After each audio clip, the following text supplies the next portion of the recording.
Well, hello there, Apple Biteies. This is your Apple Bite, Raphael Tavares, talking to you straight from our show here, The Written Writ, a show where you and I and you take a journey together to become better writers, or just geek out like we usually do.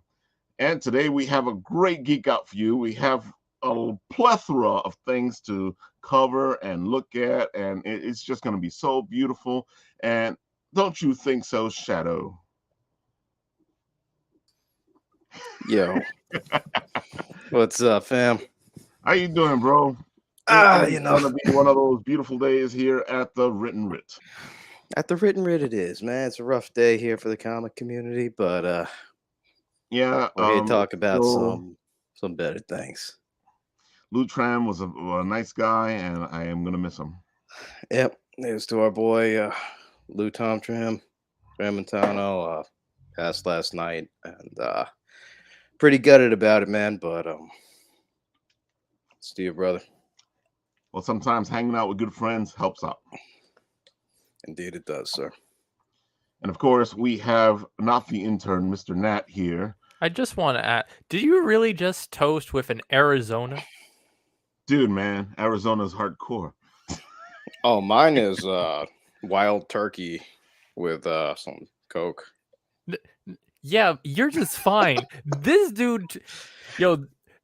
Nothing is more gangster. Unless you're Arnold from Palmer, Brooklyn, bro, you don't just toast to someone now the question with an Arizona. Is it actually Arizona? You do know YouTube doesn't care. Hey! I don't want to tempt them.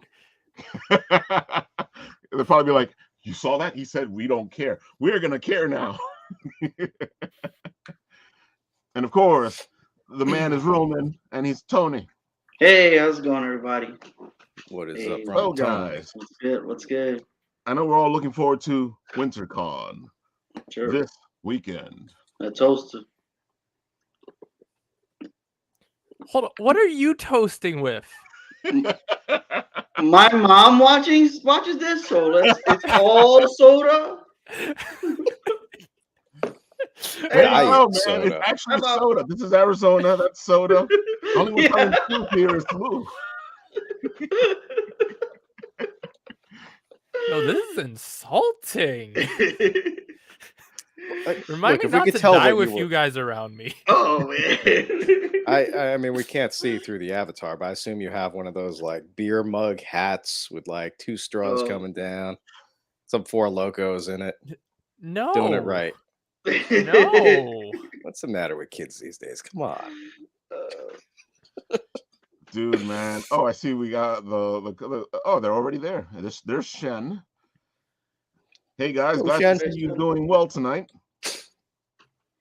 There's the son of Saint. Oh, what's Angel, up, fellas? And Shen says, my condolences. Thank you, Shen. And son of Saint is saying that he came to hang out for the night.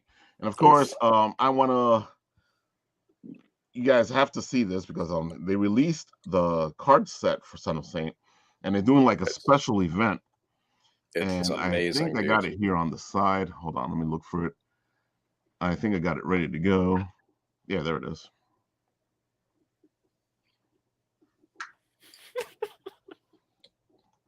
Lou is just cracking up over. I mean, no, Lou. Nat's just cracking up over there. I'm laughing on the inside. All I gotta say is, real waifus don't age. They can't disappoint you like real women. Wow. Something that really touches the heart. Did we just lose one viewer? Dude, you just like somebody said, my wife who disappointed me. Yo, if she did, then she ain't your wife, bro. Happening where Son of Saint is going to be there signing his cards, and these cards are beautiful. They're fantastic. You guys need to really check them out. I think we've showcased them here a couple times, especially the ones that Son of Saint is doing. As I look around, I'll probably see if I can pull them up. But here is this thing. It's happening on March 26th. It's a pop-up. It's all nice. It's all good. And you might want to get your beautiful card signed by Son of Saint. Don't miss that opportunity. Look, I've got my cards at home already. They look way better in person. Impossible. They already look perfect. Oh no.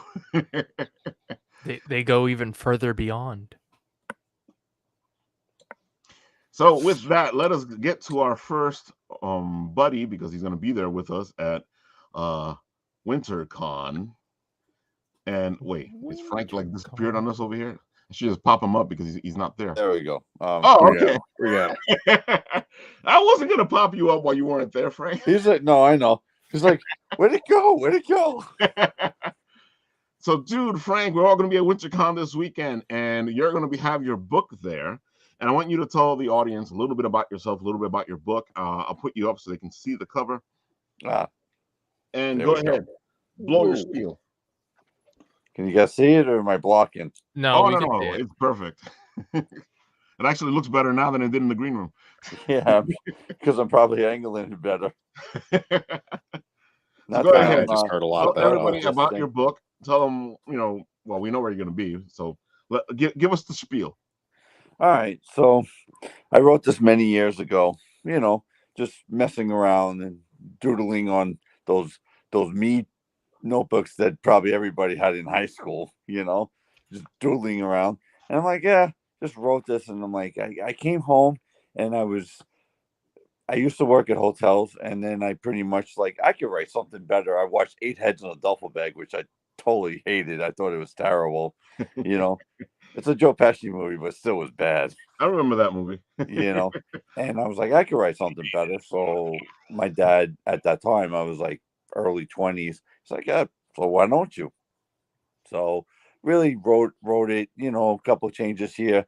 I didn't really do anything with it until after I got my divorce from my first marriage, and then that's where I just started to write, and change it, because at this point it was probably about 12 years, that it's been sitting or whatever. And then came up with the idea, an ancient Japanese warrior gets frozen for 400 years, after dissecting shogun families after shogun family after shogun family. And, his mother and father were shogun warriors. And there was a war going on that the shogun, the most powerful shogun family, wanted for the parents of the master to kind of side with them, but they don't side with anybody. So they took out all of the families instead. So, you could just think about all the horror movies, Jason and Freddy probably doesn't even come close to what he did, but, the wife was pregnant with what would be the master, and they went up into the mountains of Okla, which was right by the village, and lived there for 20 years. And then when they came down, his parents got ambushed.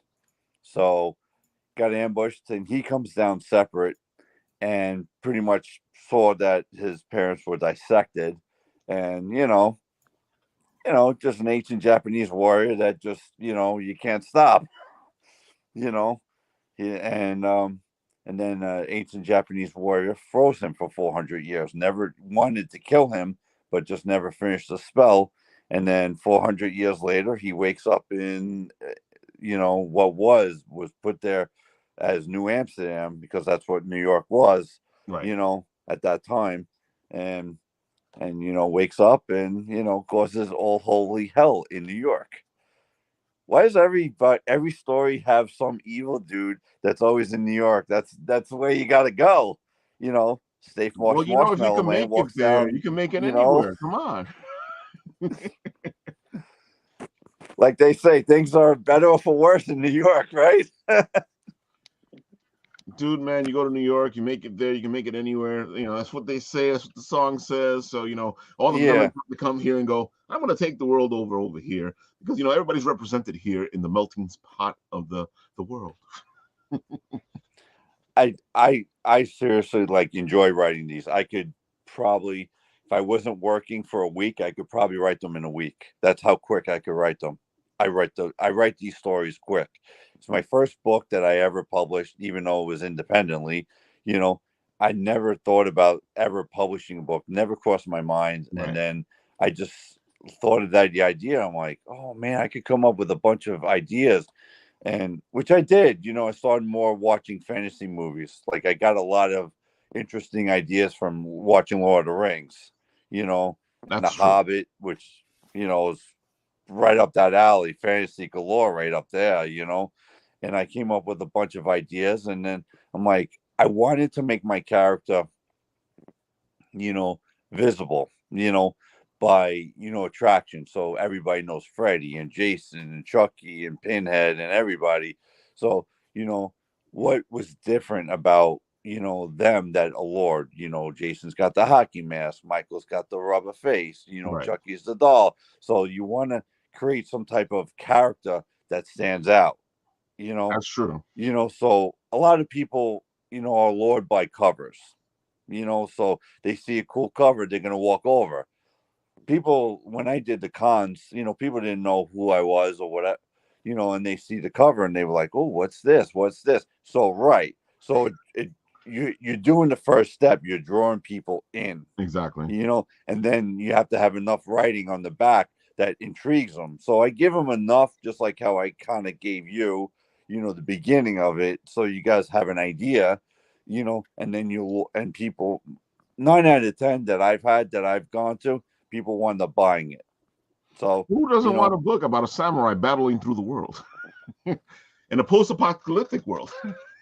Yeah, I mean, he's got some human traits, not much, but He's kind of human. He's there somewhere. He's kind of human, but I go into a little bit where I've done different rewrites on it, like, and changed some things, because early on when they first published it, like I was like, oh, awesome. And then you reread it, I'm like, there's a lot of these things that just don't, and then finding a good editor. I could tell you stories that I've gone and just didn't find anybody that was good enough. And then, I got this editor that's been doing the Dark Legend ones. She's actually going to start one in December. But I mean, it's the third story to this, which I have another one. But this story it's going to take her probably like half the year to do it, because it's that long. I remember when we first talked to you, which was years and years ago now. Like what, 18? Had to be like 2018 or 17 or something like that. Yeah, it might be. I think it's 2017. I know it's been a while. I know you posted up the interview. No, you said something on the interview recently. I think it was 2017. And you did the interview with Leslie, and I remember then that you were saying that you were looking at this to be like 3 books. Yeah, I was going to, but the problem is when I start writing and coming up with an idea, I already have the next idea that I'm going to go. And it just comes to me so natural, just like anybody who writes a comic book or any story or drawings, they're in their zone, right? Yeah. So when I sit at the computer, I put my music on, whether, Lincoln Park was always, something, and, Chester, oh man. But like I could put that on, I put that on iHeartRadio, Lincoln Park Radio, and, the metal just gets to me and it just comes. I'm like, oh, this is great, great. And then, you know, just the different things that I see and that I would love to see this on. At the time, I wanted to see it on the big screen, but maybe Netflix would go. Probably, it's just unfortunate that with all COVID, that a lot of that stuff really hindered a lot, like the fairs and the functions and the movie theaters, and really hurt a lot of business, and still does, you know. But I'm glad that a lot of these conventions are coming back too, because then, independents that could showcase their materials, and something that's, marketing that costs a lot of money to do, if you're gonna do it right. But who's got that type of money laying around? You know, you got more important things that you got to take care of. But like That's when you true. showcase it at the different conventions, people get lured in, and oh, this is great, this is great. Oh, and then you have an email, your website or whatever. So I just love writing when I have the time to do it. I could write. I mean, I probably got 4, 5. I started my 5th one already. I already have the idea for the 6th one. Oh, so you've already gone beyond the idea forget of the it. 3 Yeah. issues. Yeah. But that's the problem when I start writing. It's not a bad problem, trust me. When No, it's a great problem because I know a lot of people, they're always talking about getting writer's block and I personally don't believe in writer's block. I can say that you can get stopped from doing something, but the block itself is always a way to work around it. So it's entertaining, it's fun, it's relaxing. That's how I look at it.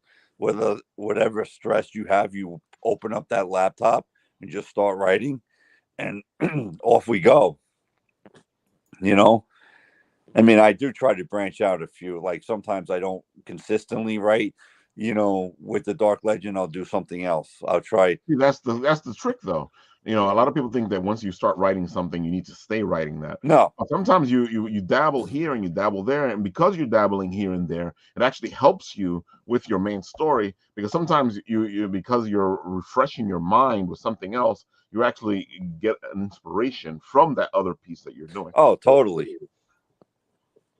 And that's one of the tricks for getting rid of writer's block is to dabble here and dabble there. Don't just stay on your project, because sometimes that'll really mess you up.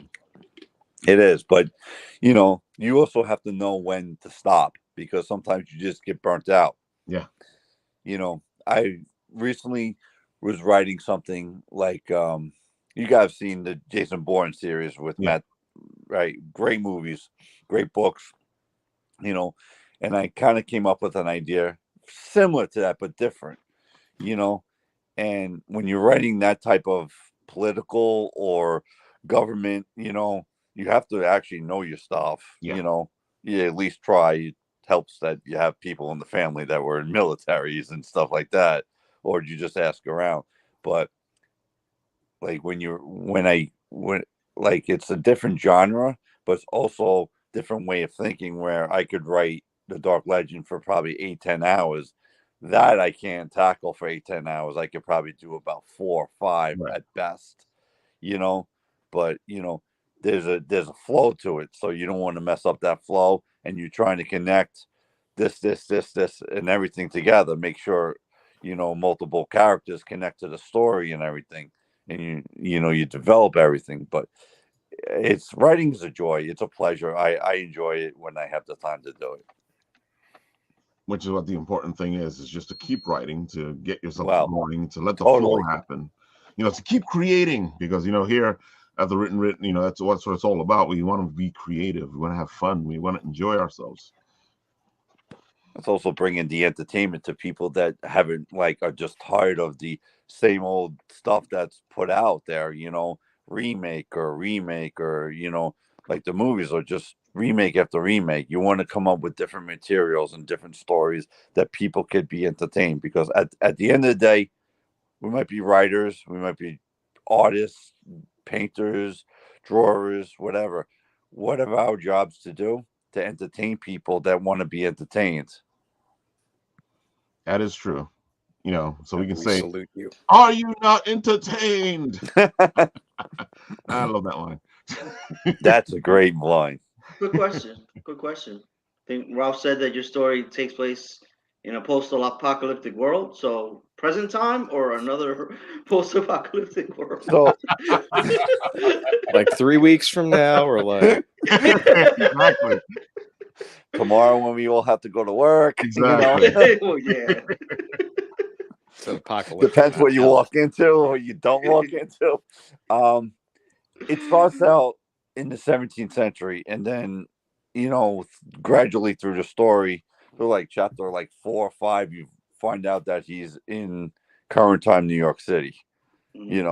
So post-apocalyptic. Yeah.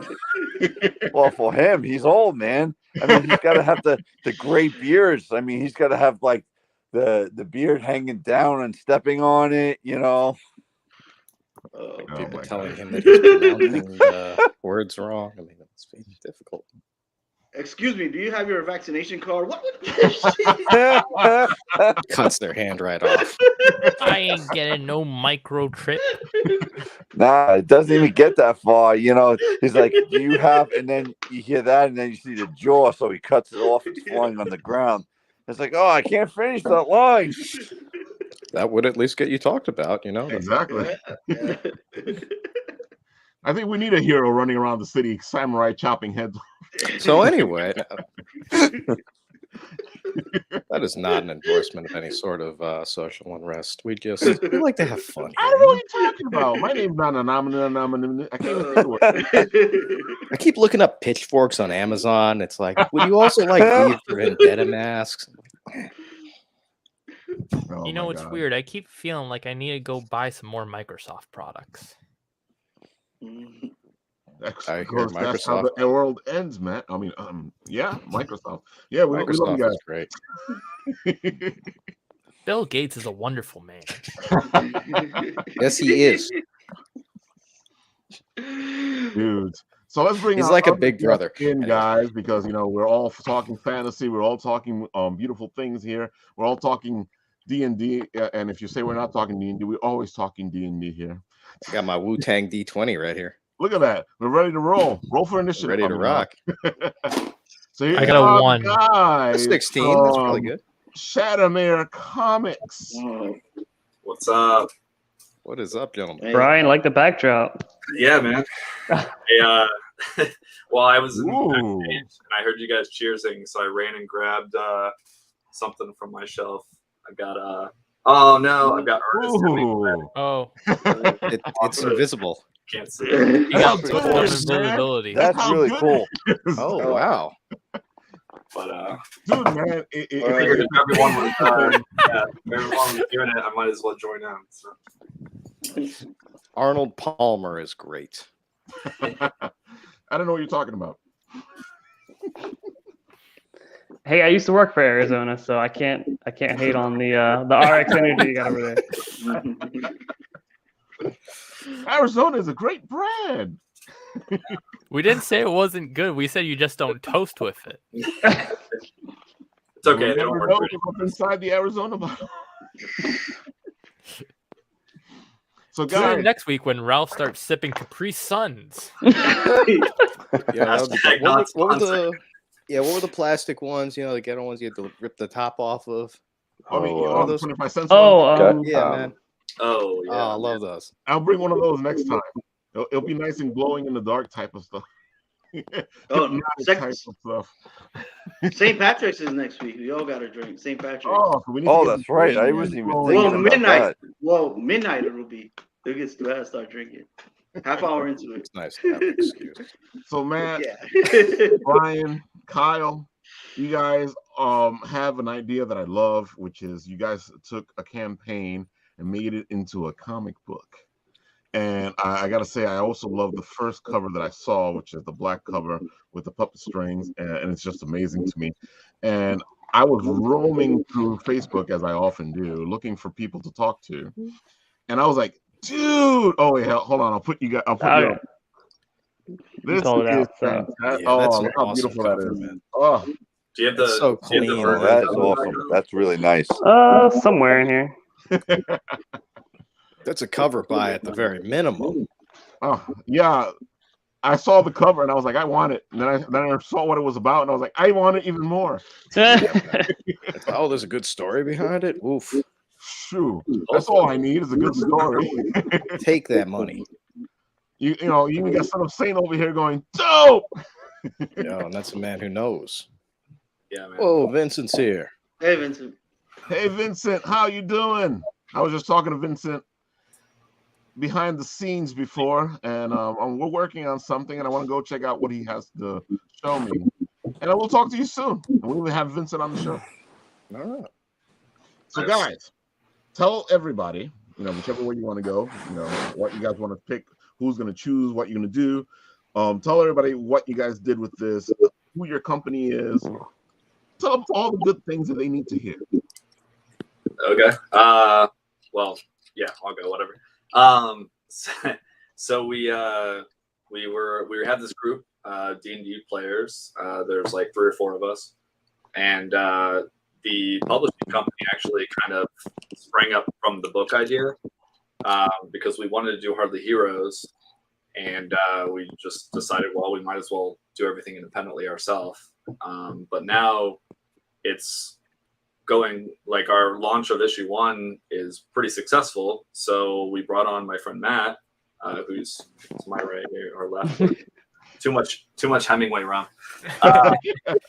And so Matt's kind of going to be working with us and in charge of bringing on some new creators.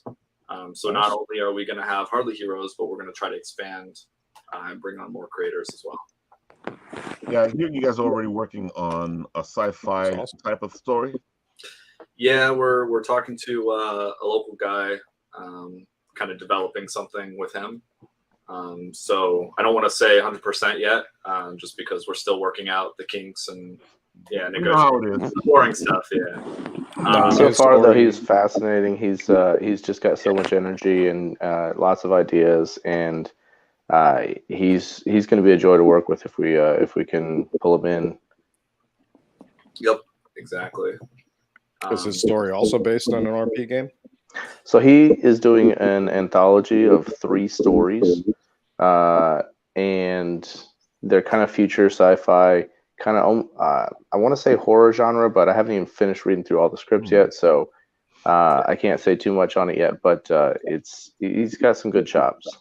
I think it's a mix. I think one is kind of a comedy because it's based off of where he told us that he was inspired by the Joe Rogan interview of Bob, what's his last name? Lazar, the guy who is like a big Area 51 guy.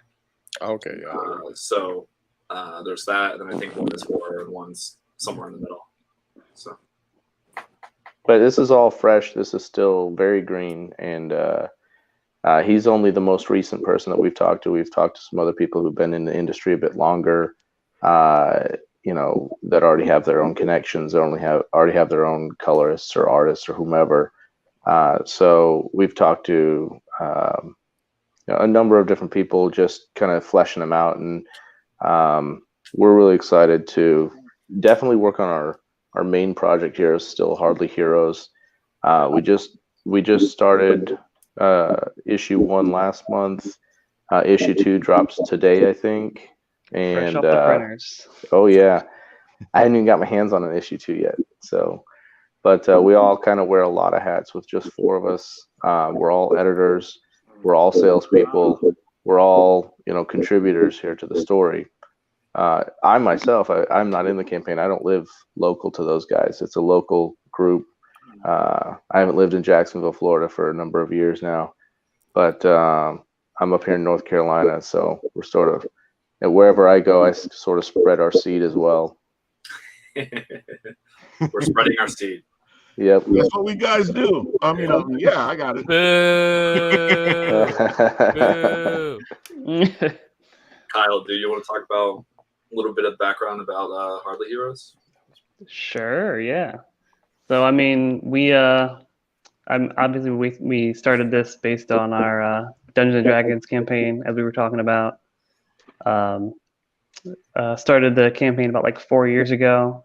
Our friend Wilson, he was diagnosed with cancer, and one of the things he wanted to do was start a DM a campaign, get a campaign going. So a group of friends, we would meet every Wednesday and do the session. And unfortunately, like B passed away, but we one of the players stepped up and became like the new DM. We like kept doing it to continue on the tradition. So we've continued on for a while now. It's 4 years running, and we've added people to the group. I know Brian joined about three years ago. Brian. Yeah. And sorry to cut you off, but this cover, if you look, that's kind of why we've got overlaid pictures. The way the artist did it, it's actually a canvas. Yeah, I can see it. I can see that you guys have like these little pictures in the background. Yeah, I'm so looking at a that's, close-up view of it. yeah, so that's Wilson. That's the original DM. So this is kind of an homage to him, and then we've got our character sheets kind of blended in there, and these are the 4 main characters. So, and then the one on the far left, the elf, he's our current DM, Josh. Gabe, who couldn't be here, is the very hairy dwarf in the center. Kyle's character is the like half orc, half gnome next to him. Ooh. So we got them, and then the guy on the right is our friend John. He's a warlock, but my character comes in as his protege. Ah. So that's kind of how I ended up tying into the main party. And yeah, shenanigans ensue. Of course. Many shenanigans, very fantasy. That's the way it works. That's how it always works. Shenanigans always ensue. And then some character does something he's not supposed to do, and then more shenanigans ensue. Yeah. Hi, that's me. Yeah. Good luck trying to have a D&D campaign without shenanigans. True. Dude, if I had a campaign without shenanigans, I'd be like, something's wrong. Everyone politely sitting at the table. So what would you like? I'd be so, as a DM, it's funny because that's what DMs dream of. But I feel like if you got it, you'd be like, fuck, something's wrong. Yeah. Everybody rolls times. 12s all night consistently. Yeah, you finally get it, and you're just like, what's going on? This is odd. Cooperation. They must be cooking something up. I know. Yeah, they're scheming. They're scheming behind my back. Yeah. So what's the Keep story summoning demons every time for I go this? fishing. Sorry. What's the story for this? So I guess without going into too many details and spoilers, it's kind of an overarching plot. There's a conspiracy with involving some hags and demons and the like. And so issue 1 picks up with a bard that later you'll meet in the story. Right. So he's kind of, in typical fashion, he's in a tavern introducing the characters, and so they meet in a cabin in the mountains, and just like in a D&D story, these characters show up, they meet each other, there's a quest giver, all right, off to the races. So it picks up from there, and then the story just follows them as they go on adventures and eventually unravel this plot, and maybe they succeed, maybe they don't, That is classic, man. But don't downplay it. I mean, this is like ultimately, I don't know if this is at the end of the first major turning point in the story, but I mean, we're talking epic world level plot here. Yeah, not just. Go ahead. Oh yeah, not just little scheming here at a local tavern. I mean, it opens up. Yeah, that's true. And then what will be Arc 2 is the campaign we're doing now, Campaign 2. It's cool because it builds on that. So like it opens up from the peninsula to the rest of the continent. Our characters end up running into familiar faces. I think right now in the campaign we've met a lot of the old surviving characters that are NPCs. We're running into people that we haven't seen in like years in real time. Yeah. Dude, I completely feel you. I have been working on a campaign where I took my last group and I put them in as the legendary heroes in the game. So that when we run into them, it almost feels like I'm still playing with them. Yet they're completely different characters than they were, and at the same time they're the same characters that I know. Yeah, it's surreal, right? Like you get attached to these characters that it's a fantasy game. Like wow. Yeah, those are like your Hall of Famers. You don't want the ones that don't die just retire and you use again. And that's why I was sitting there, like when I was creating the game, the one I'm working on now, I was like, well, it makes sense. These guys actually lived through this thing, so they would be now legendary heroes, and they would be the legends that people are talking about now, who did all these great things before. And I was like, this makes sense to me, because what I started to do, one of the things I wanted to do was I wanted to take one of my stories that I've written, and I wanted to put the players in the story and see what they did with this story that I have already written. Because what happens as especially as DM, things don't usually go the way you think they're going to go. So I want to see what they do with the story. Yeah, that's cool. And then, well, you're talking about writing tools, right? Like that expands the world. I mean, you've just built that world out. It's more interesting. Exactly. Because they're coming in and they have all these other characters that exist in the world. It's living. It's not just like, oh, hey, go to this NPC and they have like a scripted dialogue. I mean, that's the great thing about D&D. It's create whatever you want. That's why video games will never completely replace D&D, because when you have a human storyteller who can just adapt to literally anything, you know, you run out of dialogue options on an NPC eventually. It's so funny that you're saying that, because I was writing a story and somebody goes, these people, this dialogue you have, nobody would ever say that. And I'm like, yes, somebody said that. Somebody said exactly that. Really at the table. Exactly that. Joke's on you. Exactly. I feel like as a writer, one of the beautiful things about D&D is actually that, you know, because one of the issues that we have as writers is getting dialogue, is figuring out how to get dialogue exactly the way it should, I don't know, so it flows the way it should flow, and having players actually do the dialogue for you, going, oh, that was great. You know, I got to remember. I mean, Ralph, if you remember, Where Are the Live Animals?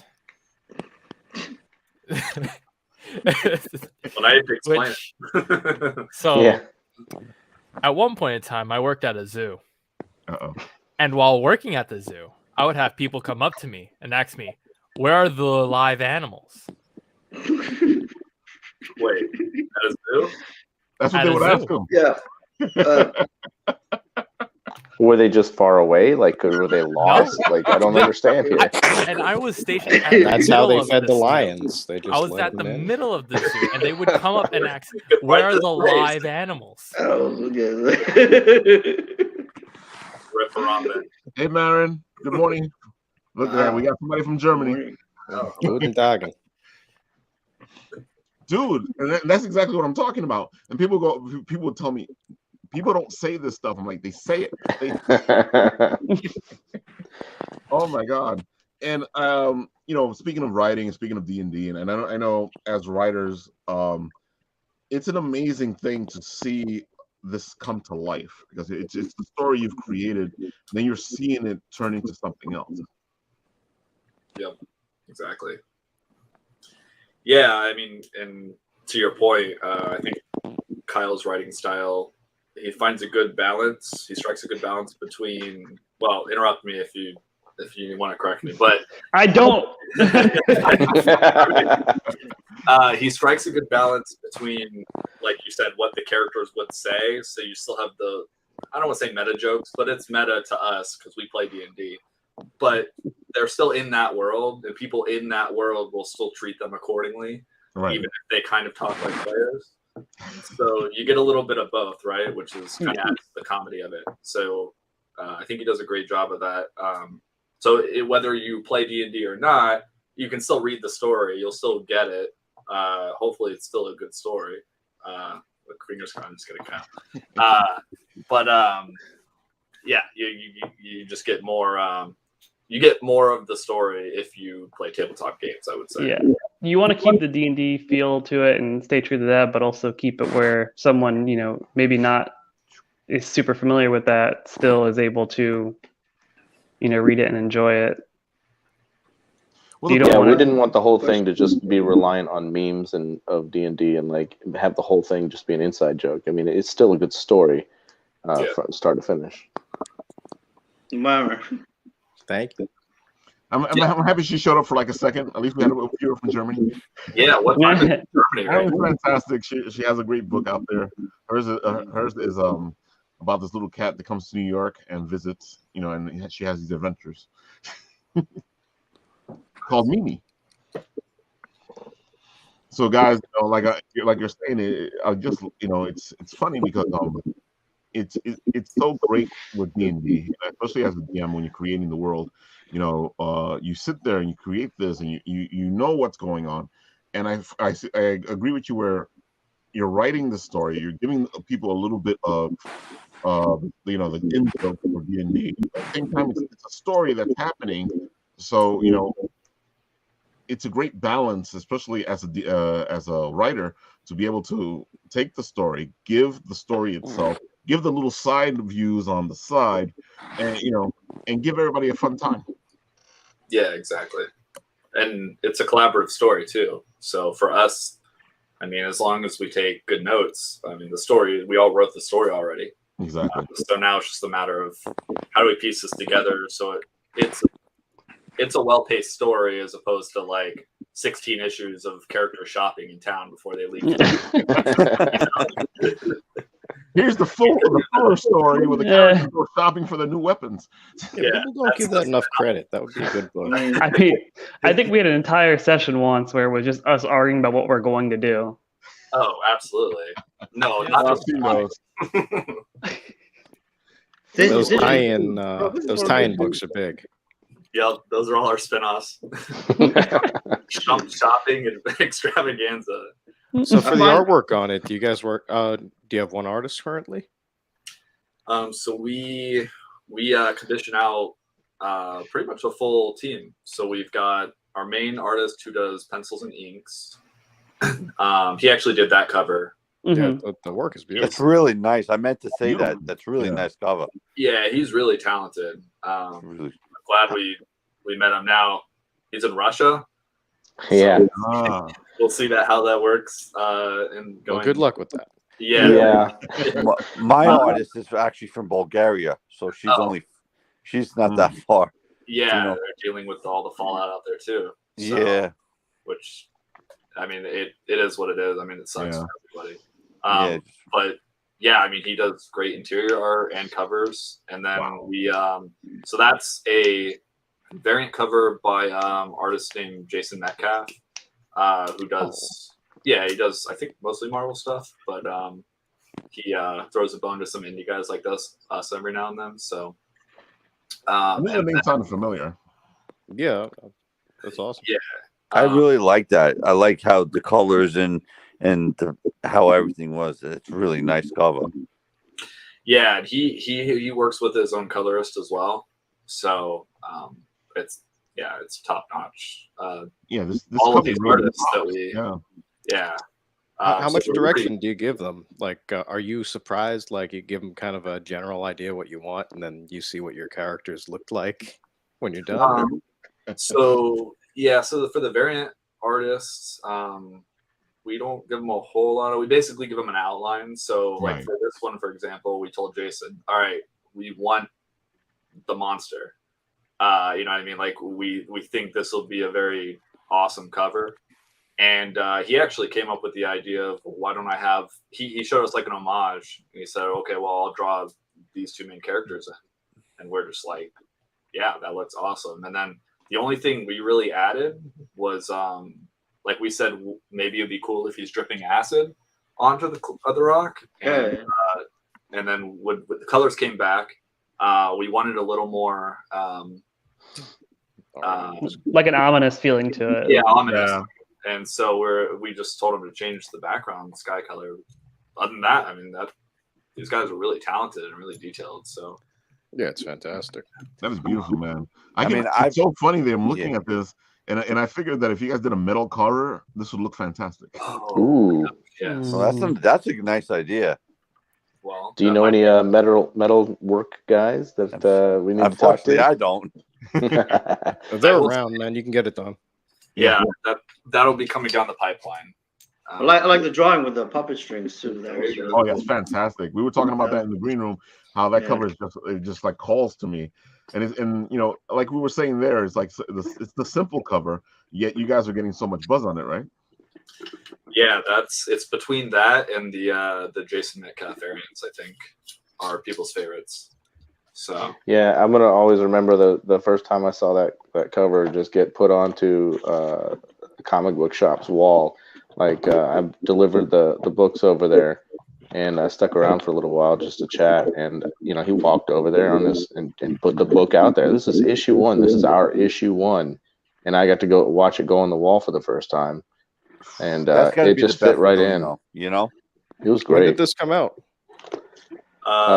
February 2nd was nice. issue 1. So people can still obtain this if they're so inclined. Oh yeah, absolutely. Yeah, this is Shattermare's first. You know, where would you send someone to get a copy? For issue 1. That's So kind of railroad. it's the perfect segue, I think. So if they go to our website at shattermarecomics.com, they can order this, and actually issue 2 is live too. And then on our website and Patreon, we actually have a subscription tier. So if they want to subscribe to that tier, they can either get the digital version that comes with like weekly black and white release, like 8 pages. Or there's one where they get the digital version and a copy of the book every month. So, Ooh. Yeah. And then there's a super fancy tier. So if you do the VIP tier, I'll like send you my bathwater or something. I don't know. We laugh, but somebody's done that already. Well, so. there's an offer multiple for you. people have done that. I'm a cheap date. Can't say they don't go the extra. You can go to shattermarecomics.com and you can get to everything. But we've also got, you can find us on Facebook and Instagram or Patreon and Indiegogo and all these other places too. So, but just go to our site and you'll find links to everything. Yep. There you have it, people. That's where you can find them. Yeah. Because I gotta say, I want this cover. I know you guys want this cover. Oh, whoops. Sorry. Oh, look at that. The website. Yeah. We got shirts too. Other side. Sorry about that. No, you can put the website up. That's the whole point. I thought you were like ahead of the game, Shadow. I apparently was. I don't know how I kicked yours off. Sponsor me, Shadow. There we go. Issue 2 is up. It's hot off the presses. So that's pretty good. You guys got issue 1 in February. It's already March, and issue 2 is about to come out. That's fantastic. Ooh, that black and white one looks nice. Yeah, it took a long time for issue 1 to come out. What was it, over a year, 2 years almost for issue 1? We worked on this for like 2 years, I think. Yeah. It took a while to develop everything, but I was very pleased about how stuff started snowballing and falling into place. I'm sure Frank has a similar experience. Like once you get your cover artist going, you start writing. There's some hurdles, but next thing you know, you've got a full release, and you're like, holy shit, that's my book on a shelf. You know what I mean? Well, that's the best part. Even seeing it, and just going into stores or just hey, wait, that's my book that I wrote. Yeah, seeing your name along the top there was pretty impressive. Yeah. Like I'm just looking at it at the top of the book, and I'm looking down underneath your portrait there, and just like, hey, that's that guy. A steal right here. Look at these. Yeah, man. And I want to comment on this from earlier, but also Frank, you mentioned like people are so hungry for new content. Yes, they really just want good stories, and so much of stuff that comes out today is just so derivative. Like it's just the same thing over and over again. And well, yeah, that's why I was saying that. Like as much as people might like Marvel or DC or vice versa, it's just it's the same, and then remake, and people. It's insulting, actually. Let me just say it. It's insulting that they dumb it down. Yeah. Like there's nothing wrong with a timeless story. I mean, you can look at Star Wars or whatever, and you can look at these epic character archetypes and whatnot. But you don't have to just slap a new front on another story or whatever. It's frankly insulting. Someone just like seeing Uncle Ben get shot, Maybe he had it coming in the new story. No. Dun. What did Uncle Ben do? It's like they don't believe that we can appreciate a new character or a new storyline or a new personality type or something like that. Well, and the funny thing is, well, I know what you're gonna say, but as these companies become bigger and bigger, and they have like smaller and smaller margins, they're so afraid to take risks. Mm-hmm. And so it's actually really good for us, right? I mean, this could almost is like the new golden age of indie stuff, because you have so many talented artists out there. You have writers everywhere. Like, you have talented people all over the place. Everyone wants to create something, and we can do it. I mean, we're a team of 4. We commission out our art team. You know, we've got a letterer, a colorist, a main artist, like multiple artists we work with. So we can do that now. We can come into the space, and, you know, we can do well because we're lean, and we don't have to worry about, oh no, what happens if my 60th version of Batman doesn't sell? Like, you know, I mean, I'm not, you know, there's still good Batman stories every now and then. But he's my guy, but you know. Yeah, but it's funny now, because now, you know, it's like you're saying, they're so scared of stepping away from the stories they already have that you know, they'll step into the stories and go, it's the same type of Bat story, but we've done it differently this time. I'm like, where are the different ones? Where's the detective stuff that we used to have? Where's the, you know, you guys? You want to see Dick Tracy come back? Or Just watch Detective Conan, Ralph. Just watch Detective Conan. You'll feel better. Well, any detective show nowadays would just be replaced by Google's front page. Like, there you go. There's the end of story. And you check Twitter. Yeah. Well, but like the new Batman movie, I mean, that a lot of people are saying that's one of the truest adaptations, because he's actually it's slower paced, but he's actually doing detective work. I mean, he's going to places you've never seen him go before, and you know, people are going out to watch the movie. It was okay. It was okay. Just very, very long. Wow, very long. he just came out and. Yeah, it's okay. I mean, I would probably give it. I mean, I'm biased because I like Batman, so I'd probably give it, I don't know, 6.57. But like, I gave it 3 out of 5. You give it 3 out of 5. Okay, fair enough. But like, I mean, that's for me. That for me is decent. That for me is just a decent. Well, yeah, 3 out of 5. I mean, but Catwoman was my favorite part of the Catwoman depiction. I like Catwoman a lot. Yeah, They did Catwoman really good. She's a good Catwoman, I'd say. I mean, yeah. So better than what if they just called the Riddler Hush? Would that have solved some of your problems? Well, but they had Hush. They literally introduced the guy. Oh God. Yeah, they had that scene. They had the scene where like Batman talking to the Riddler in jail, just like Hush, like so. Yeah. I don't know if that's a spoiler, but Spoiler alert. It might be Anyway, in a so preview. D&D, you say? Well,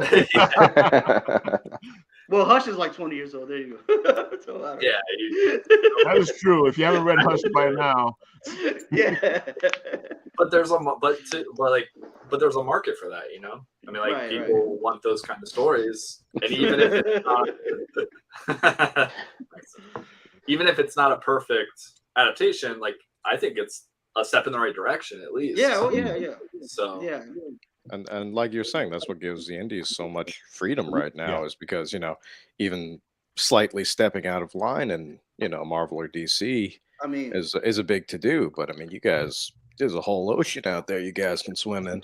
Well, that's what's exciting, in my opinion, with what we're doing with Shattermare and looking for new content creators. And I was just telling the other guy, like, that we were interviewing, you know, artistry, creativity, ideas, they're out there, and good ones, you know, it's nice to find the good ones, but the really hard thing to find these days is dedication and commitment and integrity and things like that.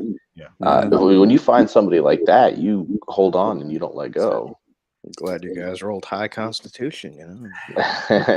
Struggle through that. You have a lot of patience to run a publishing company, for sure. Oh, definitely. So, must be nice to be able to roll high. Man, you gotta use the percentage die. Well, or you just get enough people in your party that somebody's going to roll high on the skill check. Like, that's right. Yeah, with the amount of characters you got to diversify those skills, man. Exactly. See, I'm the guy who ends up creating an encounter out of fishing for food. Not on purpose, like not on purpose. Like I roll 1s and 2s for fishing and end up pulling out demons. And that's awesome. What are you complaining about? That's pretty sweet. But he's hungry. Well, that's true. If you kill the demon, you can't eat it because it like goes back to the whatever plane. See, people are scared of 1s. I enjoy 1s. I think 1s make the story. It definitely makes it fun. It's nice to read through the stories and stuff, and actually see, you know, 'cause you get a traditional story, and it's like, oh, the thief, the master assassin, he always hits his mark, kind of thing. But it's like, what if you rolled a 1? What's that going to look like in the comic? Like, because it happens, you know. And so that since Kyle, I mean, he's been in this since the beginning, Swallows and the poison dart. yeah, he knows all those crazy ones that were rolled, and how the groups had to recover and stuff like that from these things. And so that's one of the things that I like about this comic, that it's like, if you know D&D, then you'll get it, but it'll be fun for anybody who reads it. Yeah. Have you guys seen Vox Machina? No. Yes. No. That's Critical Role's thing. Like, in that one, the thief like could not pick the lock. I'm guessing they rolled a 1. Yeah, that was funny. And that's exactly what I was thinking too. When I saw it, I was like, somebody rolled a 1. Mhm. Yeah, that was the most D&D thing in that show, I would say. And it's funny, we were just talking about this in the green room, and it's this D&D's become such a, like, it's become, what do you want to call it? Mainstream. There you go. Yeah. It's become mainstream, and it's so funny to me because when I was playing, it was like, shh. Yeah, don't get beat up. Don't get your lunch money taken. I had to fight bullies in school when I played D&D. Now they're like, where do I buy the books? I just wasn't. Yeah, now they're like, stop showing I'm off. gonna play D&D, Ralph. No, don't hit me. Oh, you want to play D&D? You want to pay me now to DM? Dude, yeah, that bugs me out.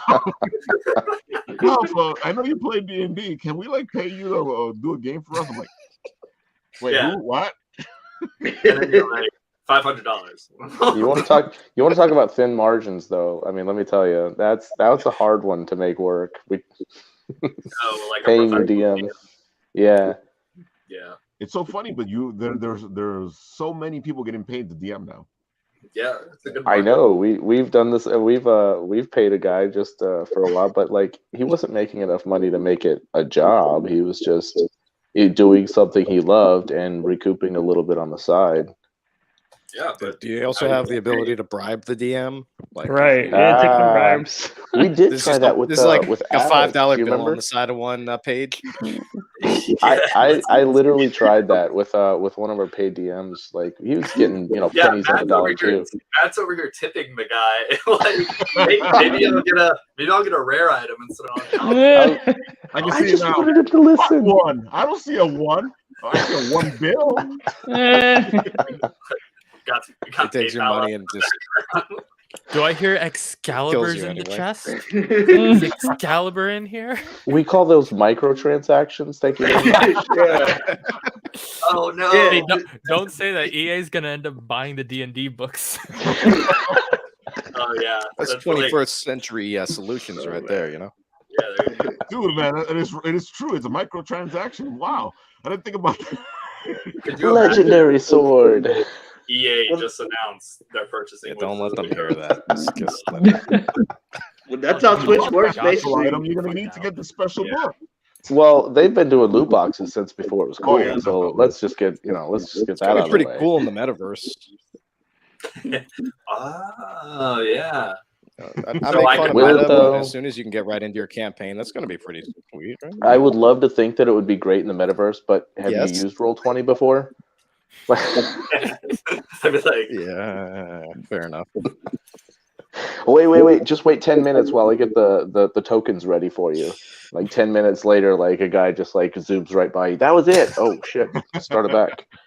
Well, they have VR chat, and they've got it's like a Steam game. It's like $20. It's like tabletop something. So you could do that now. Well, and does anybody remember the Neverwinter Nights game? Definitely play that one. Yeah. So that game is so old, but it's still alive because people have tailored it so much that like you can actually run a D&D game in it live if you're willing to pony up the learning curve and sit there and almost turn a tabletop into a true video game, with the lighting effects and all the character effects and all that stuff. But it's like, can we just do theater of mind so that we can get going with this thing? Like, well, when someone makes the first like someone pours a lot of money into it and makes a VR game specifically for role-playing games, done. Like, they're gonna beat everybody. I don't know. Well, sign me up the first day. I will check it out. But my expectations are very low. If they do that, I'll buy a VR headset. 10%. Well, I have a VR headset, and I bought a game that was very much like that. If we play D&D through VR, I'll be like, okay, dude, we can't go to your house today, but we're here. I mean, they have that. If you're just looking for that basic, like, sit around a table in VR, they have that already. They do have that. Yeah. But I don't think they've gone to D&D level yet. No visuals with like avatars, custom avatars with like, oh, I want my +1, whatever flaming sword here in my scabbard. Yeah, that's more like creating your own assets. I hope so much they have like custom avatars that just look like crap, the like cardboard hats and stuff. I mean, did you see the Metaverse commercial? They're like Wii. They're like Wii chat characters. That's what they look like. Jeez. Yeah. They're so proud of themselves, and I'm like, dude. It's so sad because like the VTubers and VShojos and all those people, they're doing so much better with that rather than like it's sad that we're like saying, oh, the metaverse is so great. Bro, we've been doing this like for years before that was even considered. And we still look better than the multi. What, AOL Instant Messenger chat rooms, right? I mean, even before. Legit 3D model rendering. They've got all kinds of different software, like full body motion. Yeah. It was that the software they based. So there's that one. I'm gonna sound like an asshole. It's either Korea or Japan. But do you guys know? It was like the first. It was like what's her name? The singer. The first one was is Hatsune not Miku? really like popular. The AI singer, okay. Yeah. Hatsune Miku, yeah. Well, or that's the first one I heard of, where she was doing like concerts and stuff. That's Hatsune. They had one in New York when I was up there. Well, they've gone far because I just saw a concert where the AI star was on stage with the people star, and I was like, "Oh, we've gone that far." Yeah. Oh, we've been there for a while. Yeah. Have you been to Hatsune Miku concert? It's freaky, man. It's freaky. The experience in real life. It's like being in like Who Framed Roger Rabbit. It's like there's a cartoon up there saying hi to everybody. It's freaky, like so. How do they? You'll end up pausing Shen to cop into the call. How do they? It's all they project. They have to project our live. Yeah, it's holograms. It depends on the stage, if I remember right. Raph, did you imagine looking like her and Tupac being the same? Can I imagine what? I was gonna say, can you imagine doing production for that set and you're like, oh shit, I hit the wrong button. Now she's like. Talking to the wall or something. I'll have nightmares. I'm like, I'm pressing the wrong button. She's here. She's here. Yeah, she's here. Shan heard you. Yes, you did. Don't know how we got here, but it's fun. Yeah, that wasn't the voice I was expecting when the robots kill us all, but that's progress. Oh, man. You didn't want to hear, Good. Better than Arnold, I guess. Yeah, the first company to do Terminator waifus, I'm 100% invested. I, for one, welcome our waifu overlords. Yeah, exactly. How would you like to know that there is a female waifu Terminator? And I can go online right now and pull it up just for you. I don't doubt it. Do we have the technology? There's a female Freddy, there's a female Jason, there's a female. Ghost in the Shell wasn't too far off of that. But imagine like Kawaii. Somebody wants to sleep with everything, like so. Here we go. Like, I'm horrified and aroused at the same time. I didn't expect our death to be so arousing. I can hear the one-liners now, man. We died the way it's like Terminator, but you left me stiff. Here's one. Oh god. So we've gone through the whole spectrum here of things talking today. Guys, so one last time, because we're near the end here, where can they find you? I know issue 2 is out now, so give them your whole last bit of your spiel so that people can go and look for you guys. Yeah, so if you're outside of Florida and Georgia, then the website and Patreon at Shattermare Comics. And if you're in Florida, then I will be posting like a dealer page soon with all the stores that we're in. Ooh. So just stay tuned and keep updated, or just I mean, you can order through the website. And can they catch the signing schedules too anywhere on the site? Yeah, we've got that. I mean, I post those as events on our social media as they come up, and then so we've got artists that come out and sign, do signings and whatnot. You can get a signed copy if you can show up at any of the places that they appear. But we do signings like every month, so. Yeah, and on the website they can order a signed copy too if they want. So cool. I have Kyle in a dungeon just vigorously signing copies. Yes, master. I shall sign some books. This is a green screen. My hand gets tired. Yeah. And you guys are going to be doing the conventions as well, right? So what are you hitting so far? So we did a convention in St. Augustine, Florida back in September. We do a little local Jacksonville show. I think Palmetto is the next one we have on the list. Yeah, it's mostly Florida stuff right now. But we're MegaCon. We'll do Heroes, maybe. Heroes Con, maybe. Yeah, Heroes Con we're good for. And then I guess Dragon Con in Atlanta.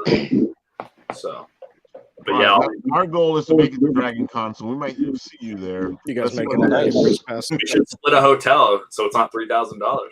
Exactly. That's what ends up happening with my friends. When is Dragon Con? Last year, they split the hotel because they're like, "Oh, this isn't going to work unless we do that." Yeah. Oh, yeah. It gets really expensive. Dragon Con is it's always Labor Day weekend. So whenever that is, like end of August, beginning of September. Yeah. It's always a great convention. We've been trying to hit it for a while, and we've almost made it a couple times.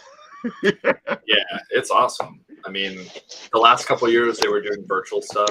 It was a little weird, but I think they're back in full swing. So. Well, there you have it, guys. Now you know where to find them, where to look for them. If you're in Florida, you can check them out at the comic stores they're going to be at. They're going to show that schedule up. If you look at their social media right now, you'll see where they've done signings already. So, they're not joshing you. Yep. All right, Frank. We're going to be with you at WinterCon this weekend. So other than that, how can they find you? How can they find your book? How can they, you know the spiel by now. Frank Destefano author.com is my website. You can find my books on Amazon, pretty much any BarnesandNobles.com. You can find it anywhere there. Everybody goes to Amazon, so yeah, that's the place to go. That's the place to find all the stuff. Yeah. You definitely going to see yeah, there you go. Oh, nice. And this is the second book, right? Oh my god, you get it for a steal right now. Yeah. On that Kindle. Yeah, that's awesome. If you get it on the Kindle, you get it for a steal, yeah. If I order it directly from you somehow, can I get a signed copy? Sure. Hey. See, I like to have it. Yeah, you can't sign a Kindle, man. Well, yeah. I know electronics are in now, but I still love getting books. They feel right, and this internet thing's almost over. So, like you don't want to hold your book. I see your guy's nice little book, and I see that cover, and I'm like, I want that cover in my house.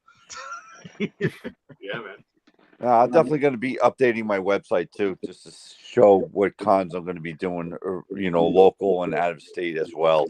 So I'll be definitely doing that, doing a lot of Long Island, New York, and stuff like that, and a couple out of state. So mostly on the East Coast, obviously, sometimes traveling with books that weigh about 200, 300 pounds. And the hand truck, that's always fun too.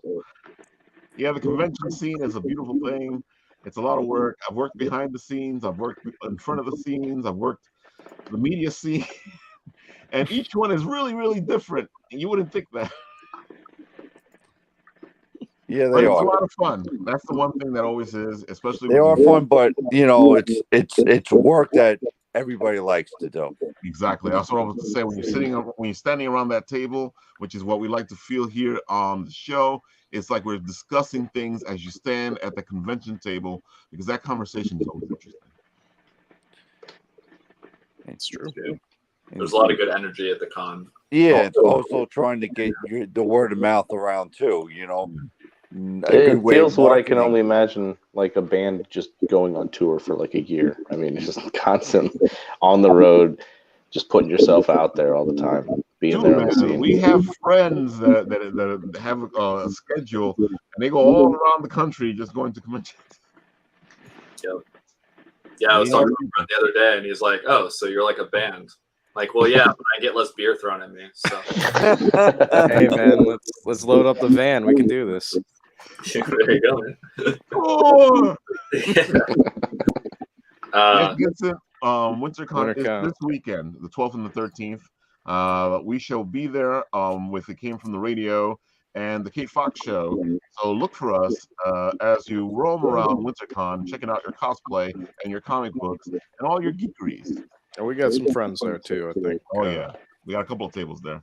I know Fat Guy Inc. is going to be there. Nice. Do we know our good friend that came from the radio will be there? Of course, It Came From the Radio is going to be there. I think it's going to be Charlie and Jen.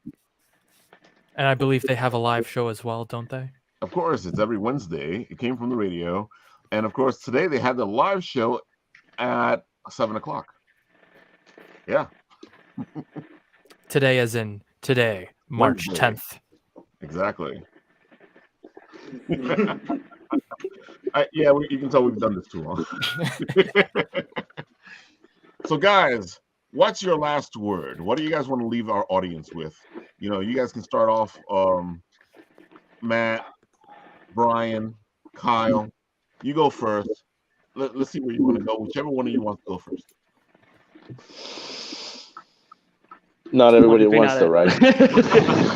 Right, I'll say our issue 3 variant cover may or may not have Terminator waifus in it. Ooh. Oh, I can endorse that. It's got some form of waifus. You'll have to check it out. Let's go. Very pog. Very pog. Apparently. Very good. Very good. Monthly release, and we're not going anywhere. So that's great. So you guys have enough material to actually release monthly. They have 4 years of material. Right. So I'm excited about that. Yeah, I'm excited to see. Obviously, all of Hardly Heroes printed, but also the other things that we bring on board. We're already helping out some other guys with their comics. I think you might have got a glimpse of them on our website. And anything new that comes down the pipeline, we're going to be. We've already got the process in place, so it's going to just be a matter of fleshing it out and making sure that it's a good time for everybody. The indie part of this is the funnest part of this. Oh, definitely. And Frank, what is your final word? Oh, I have a lot of words, but never give up on your dreams, which is what we all want to get our materials out there, and just keep on plugging away, because eventually it's definitely, you believe in yourself and you have others that stand behind you. Never give up on that. All right, guys. Shadow, what do you got to say for yourself over there? I don't have too much to say for myself. I just want to say, everybody, one more time for our boy Lou.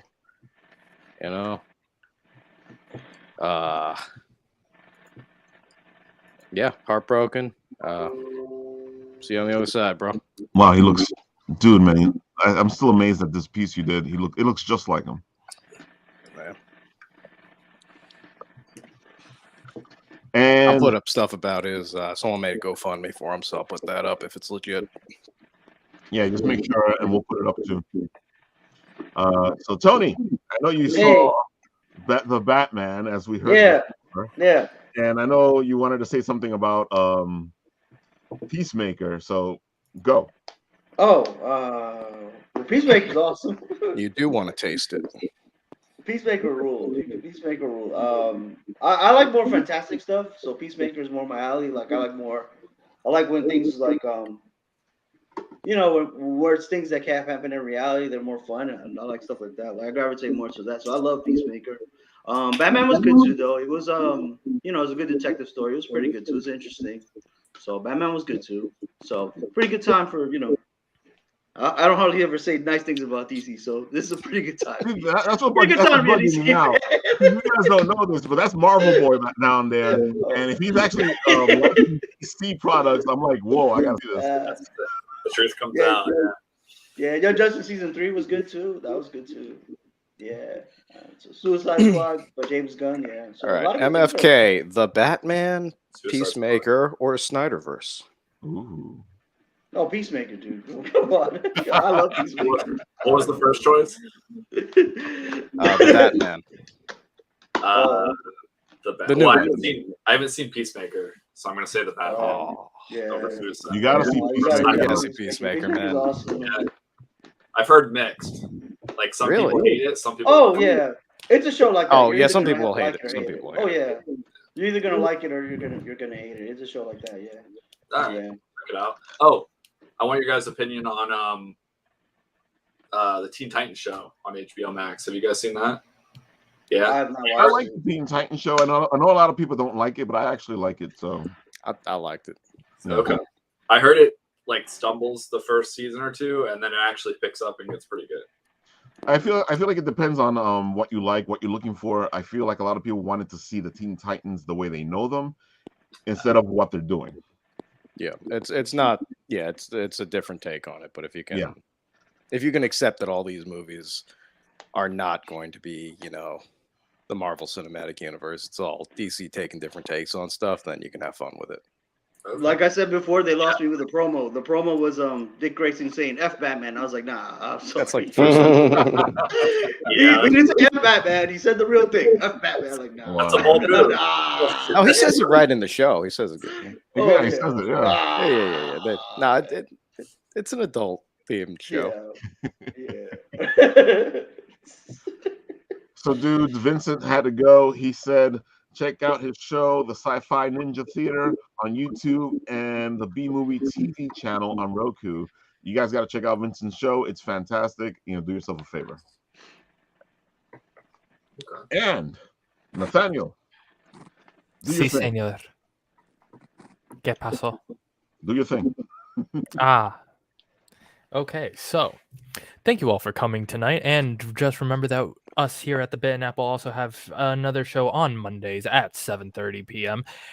Eastern Standard Time called Apple Bites, where Leslie and Ralph goes and takes a bite out of different things, mostly around the horror-centric area, but also different parts of the comic industry and the artistic fields. Then come back next week, same time, same place, for another Writ Late Night Write. And keep your eyes peeled. Perhaps there might be a WinterCon video coming your way sometime within the next week and a half, depending on how things go. Anything else? Ralph will take care of. Don't forget to hit like, subscribe, comment, and don't forget to share this platform around. And we thank you all for coming around, especially for all of you who are watching us from whatever platform you are on. Thank you, Nat. With that, I'll say what I usually say, which is, guys, it's been a blast. Keep having fun. Keep geeking out. Keep being creative, because it's what makes you happy. And if it's what makes you happy, then do it. And if it doesn't make you happy, keep doing it. It'll make you happy anyway. That's what I see it. Ain't that the truth? See, when he does that so that I don't get to say my last word. Well, so what's your last word, Nat? Do you have one today? No, I do. Which is today. Monkey said love in it. And Monkey is currently doing Jump King stream.